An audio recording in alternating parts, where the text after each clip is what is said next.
Hey everyone, welcome back to the Disney Movie Marathon on iHeart Movies. My name is Jonathan North, and today we are finally getting into our mini-series on the Latin American Disney films from the 40s. In these next two episodes, Sarah and I will be talking about Saludos Amigos and the Three Caballeros, after which we'll be talking about the 2008 documentary Walt and El Grupo, which chronicles the real-life journey Disney's team took in order to create these films. And then in the final episode here, I'll be joined by Eli Sanza, and we're going to be talking about the new Disney Plus series, Legend of the Three Caballeros. So let's kick things off and just jump right into our discussion on Saludos Amigos.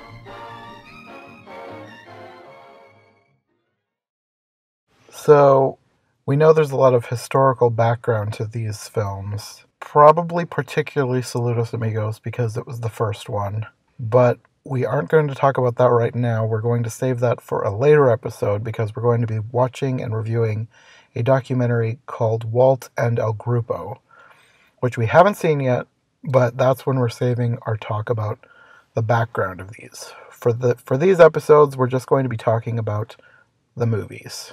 Our fresh perspective that won't be as pure as a 5-year-old's, but just without all of the other facts flooding through our brains and trying to talk about every little thing, because you figured there's going to be a lot of information to process with a documentary. Probably.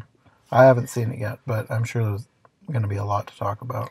So for now, you get to hear about how we feel about these programs just on their own. Yeah. So with Saludos Amigos, my thought about this one is, this is what I wish The Reluctant Dragon was. Oh my goodness. Because The Reluctant Dragon had a lot of potential. It had some great animation, but all the live-action documentary stuff was really kind of hokey and cheesy. There was some good stuff in there. Yeah, there was. They did it wrong. And with this one, I wasn't expecting... I really kind of went into these blind. Mm-hmm. And I wasn't expecting to like them as much as I did. It's like, okay, we're going to watch some cartoons. But I didn't realize that there would be any live action, which for me was pretty much immediately interesting. Because, like, okay, I want to look at the ladies' hairstyles. And, okay, this is cool. We have vintage footage of real people, which is different than, any movie. Even though the movies are interesting in and of themselves. But to see how the real people were dressing and doing their hair and everything is very, very interesting. And the cartoons had so much interesting stuff in them, too. Mm-hmm. So, yeah, far more enjoyable combination than The Reluctant Dragon, even though we did like that cartoon itself. Just so many flaws with the live action. Yeah. So the main movie starts with a tiny bit of background, not as much as I know is going to be in the documentary, but they talk about the artists traveling to South America to learn about, study the culture, get inspiration for their films. Yeah, enough so you have a little bit of an idea of what's going on. Mm-hmm. And it shows the artist boarding the plane. All this live action that has a little cartoon plane bouncing around a map, going from place to place. And this came out in 1941, right? Yeah. Their first stop is Lake Titicaca, and this starts out with, real footage of boats, people, animals, llamas. And you, at different points, you do see the artists actually working on on drawings. Yeah, it's all interspersed with artistic representations of them and footage of the artists actually drawing things. Which is neat. Mm-hmm. And then this transitions into a cartoon about Donald as a tourist at Lake Titicaca. And I think it's supposed to be maybe good-naturedly poking fun at a typical American tourist. Either way, if Donald's involved, that it's not going to go well. Mm-hmm. I mean, he's not going to be competent. There may be explosions. Definitely near-death episodes can be in there. Yes, the main near-death thing was when he got a hold of a llama that he was riding around. It started out with a llama herder we noticed that he was controlling the llamas with a flute, which we'd also made comment of in our episode about the Shaun the Sheep. Well, it wasn't a Christmas special, we thought it was, but the fair thing, there was a llama herder that was controlling the llamas with a flute. I want to know more. Yeah. This makes sense that they could easily signal the animals this way. If it's represented in more than one cartoon, I'm assuming that this is a thing. Mm-hmm. We should have Googled that. But if anybody has a great link and a story to tell, feel free to leave a comment. We'd love to know more. Yeah, there needs to be a documentary on llamas in South America. There probably is from the 1980s or something that we totally missed. Anyways, Donald ends up with one of these llamas. Which you know is not going to go well. Honestly, it went better than I thought it would, except for they get out on a bridge, which highlights the fact that, yes, creepy bridges exist in South America. Probably more than one. I know at least one, but I'm ignorant. And I've heard about the people maintaining it themselves. But, you know, the chasm and it's not concrete. And that part was what was making me frustrated and nervous, honestly. Cartoons don't always frustrate me, but it was kind of creepy. Well, Donald was being frustrating with the llama. All he had to do was trust. The llama would get him across. Instead, he ended up freaking out, and the whole thing ended with him falling down the mountain into a pottery stall, and then into the lake, and he swam away. Oh, dear. I liked the part where he was getting kneaded in the bread. Bread dough. So there's not much of a transition here. It goes right into the next cartoon, which is about Pedro, a little mail plane from Chile. And his whole thing is his family collects the mail from Argentina and delivers it back to Chile. And when they first said that there was a Big Daddy mail plane, I'm like, yeah, it's a mail. I didn't get it at first. It's like, oh, he carries the mail. Okay. Yes. I think it was a pun, though, too, because then they said that the mama was a female plane. So they were trying to hammer in the pun, I think. But Pedro is a baby, and then his parents are sick, can't go get the mail. He has to do it himself. Yes, the mama has high oil pressure. That was a cute part. And he's kind of foiled by this mountain, and I'm probably going to butcher the pronunciation, but it's Aconcagua, which is the highest mountain in the Americas. It's a real mountain, but in this cartoon it has a face, and it looks angry. And it doesn't actually do anything. I don't even know if it's supposed to be alive, but it has a face. It's just a dangerous place to be flying. Yeah, there's a lot of weather around the mountain, and that's why it's dangerous. So you have sort of a, I don't know, Lassie Come Home redemption or something, where where the plane has supposedly died trying to bring back the mail, and no, but he's actually alive. Yeah, he ran out of gas, and then it's like he's falling, and then it's all the planes are like mourning his loss, and then he shows up heroically. But how did he even run out of gas? I mean, they didn't fully explain it. They acted like he ran out of gas, but either way, he plunged to his seeming death and he didn't die. And the moral of the story is, don't send a baby to do a grown-up's job. But it was a cute cartoon. I could see kids really enjoying that one. Mm-hmm. Especially fans of the Cars franchise. Oh my goodness. Which actually, there's a Planes spin-off. I wonder if that was any inspiration to the Planes movies. You never know. And then, of course, there's that cartoon, Susie, the car. Did Disney do that one? I think so. I haven't seen that in ages. They've been doing this type of thing for a long time. Mm-hmm. So the next segment, they go to Argentina. There's a bunch of live-action footage of the artists again. They're observing, dancing, and something like a rodeo, and they liken the American cowboy to the Argentinian gaucho. And this leads into the animated segment with Goofy, who starts out as a Texan cowboy, and he's transported to Argentina to learn the differences between being a cowboy and being a gaucho. And there's one scene in here, we watched this on Disney Plus.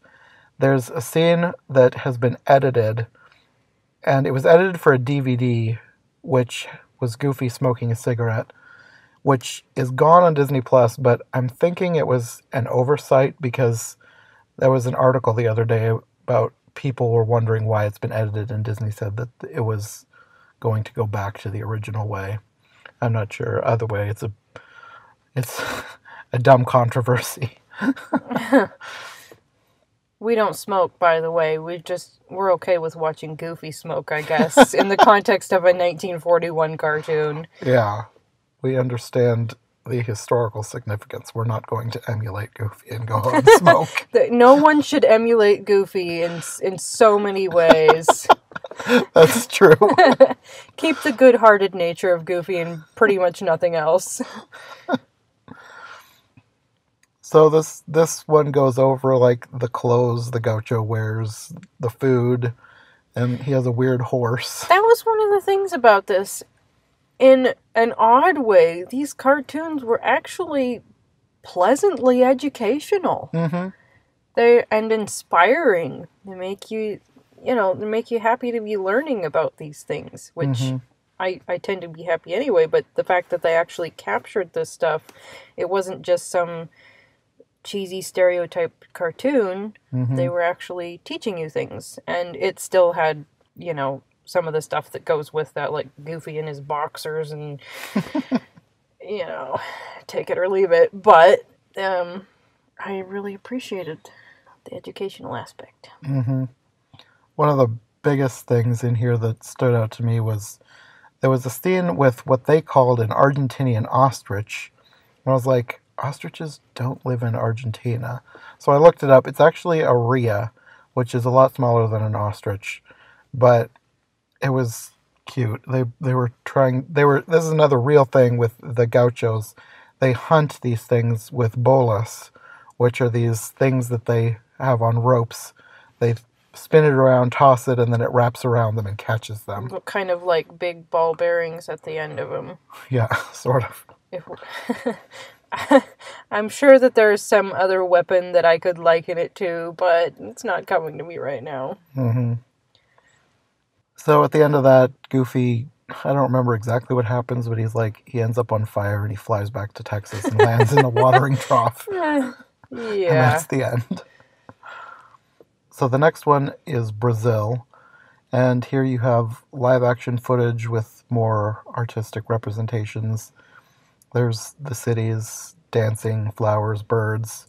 And it introduces you to a new character who becomes kind of a big deal, especially in Latin America, Jose Carioca, who is a Brazilian parrot.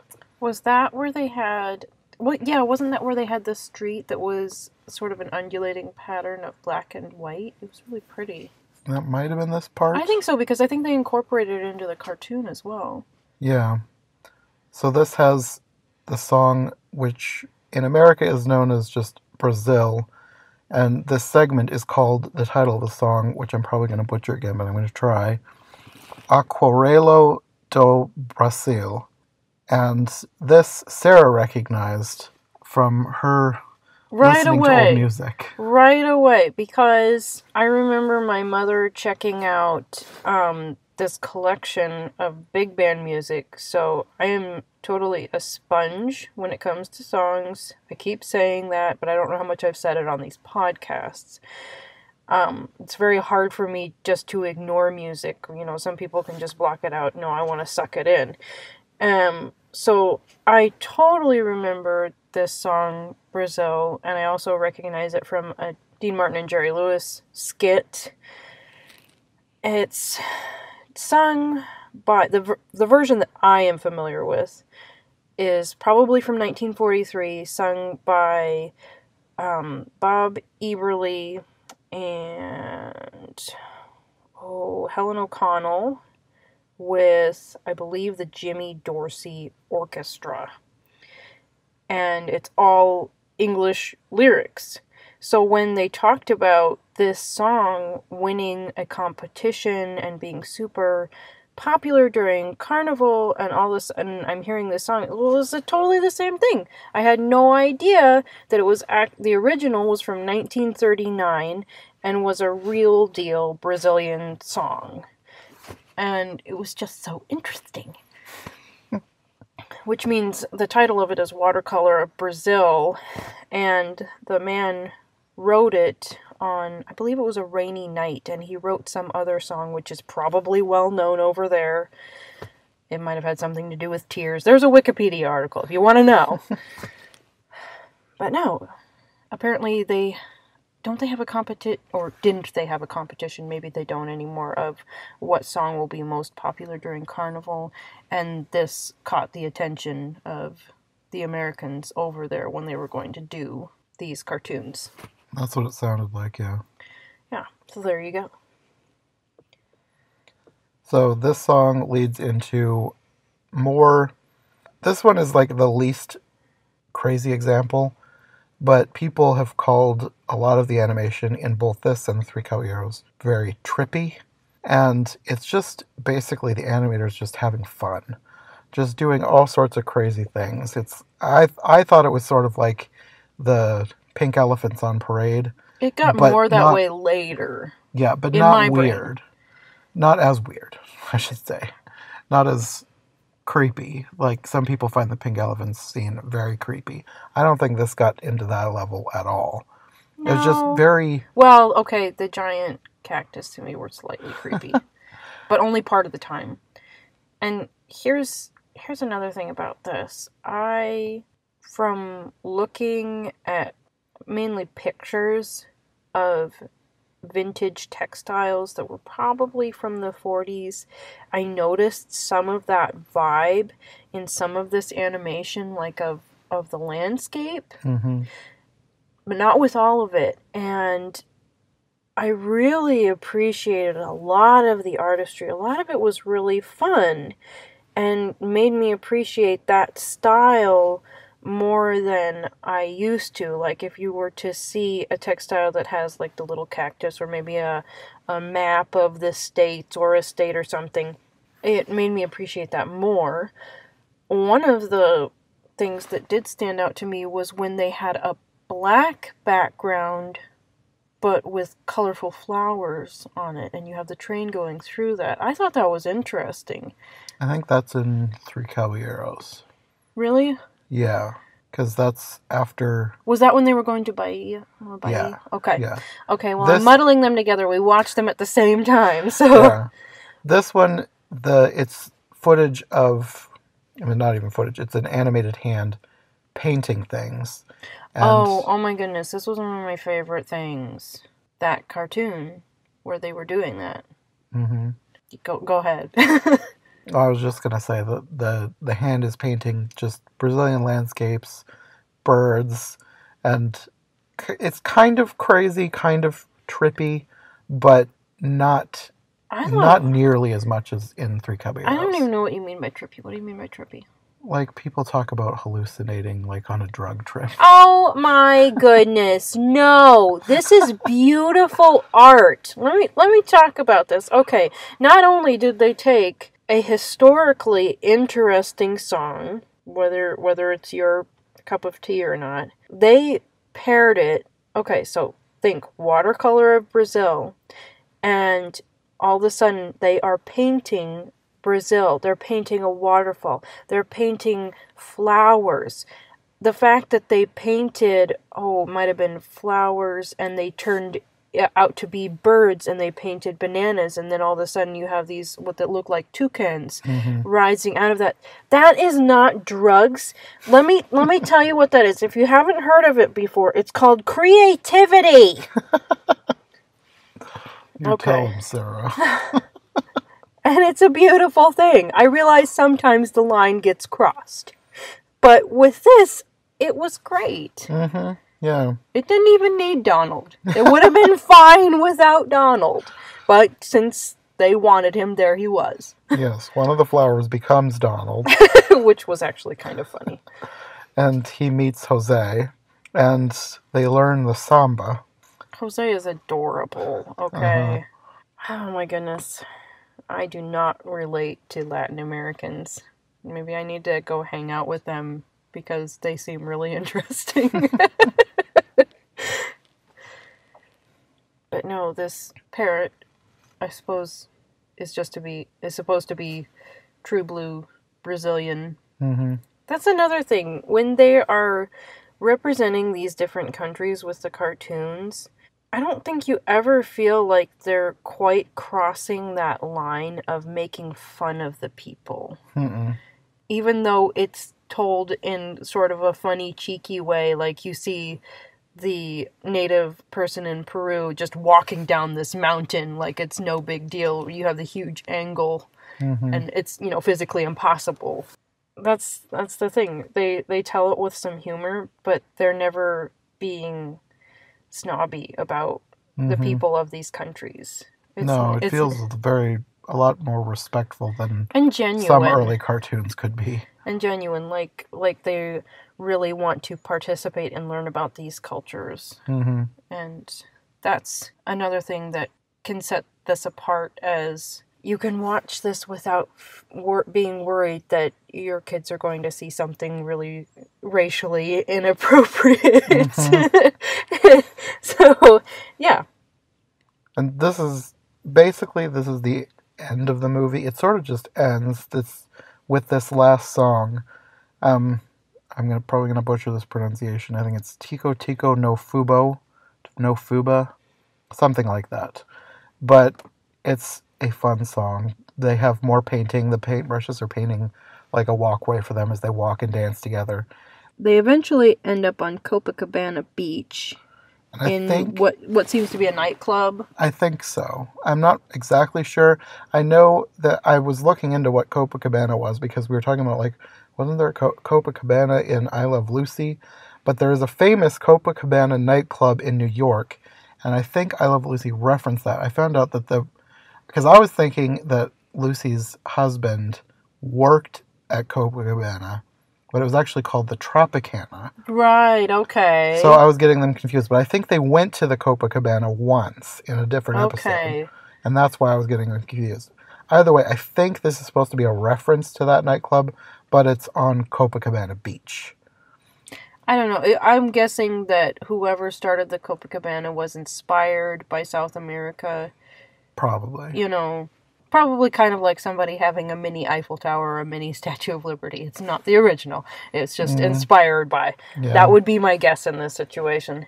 Probably. That Brazil has the original.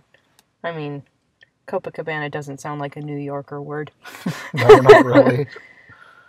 Anyway, that's basically the end. They're dancing. The camera pans out of the window, I think, and just keeps going back and back, and then it pans up out of the painting you see the painting lying on the animator's table, and that says the end.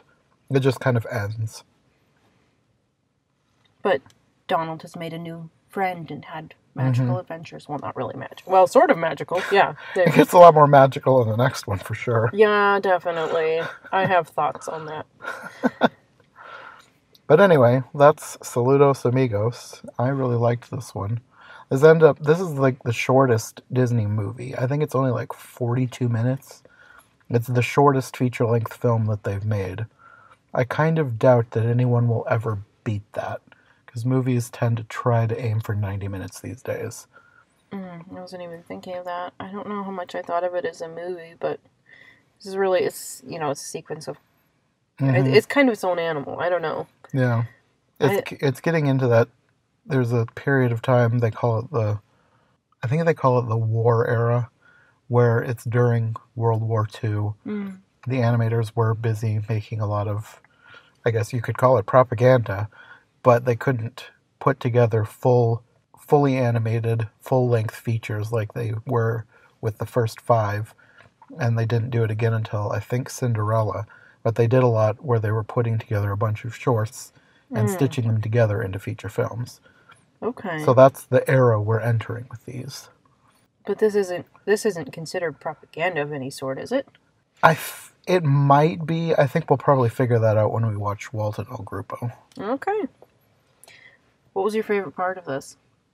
It's okay if you don't have one, but I think it was probably the scene with the song Brazil.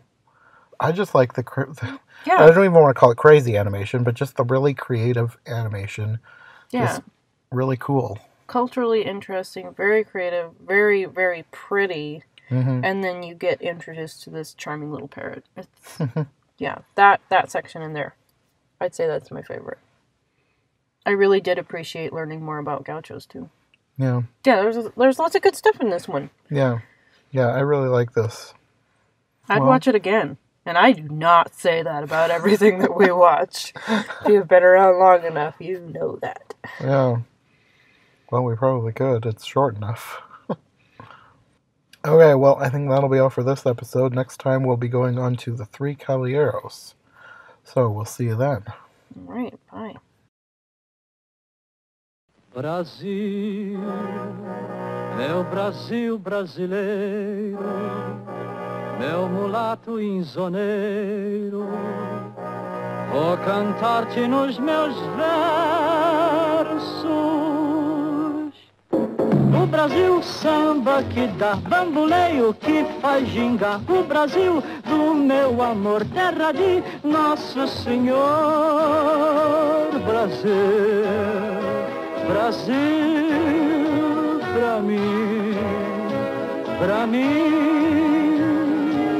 Thanks to Sarah for joining me for this episode of the Disney Movie Marathon, and like we said in the show, she'll be back in the next episode talking about the direct follow-up to this film, The Three Caballeros. So thanks for listening, and we'll see you next time on the Disney Movie Marathon. Nas noites claras de luar, Brasil, Brasil, ai, oi essas fontes murmurantes, oi onde eu mato a minha sede e onde a lua vem brincar.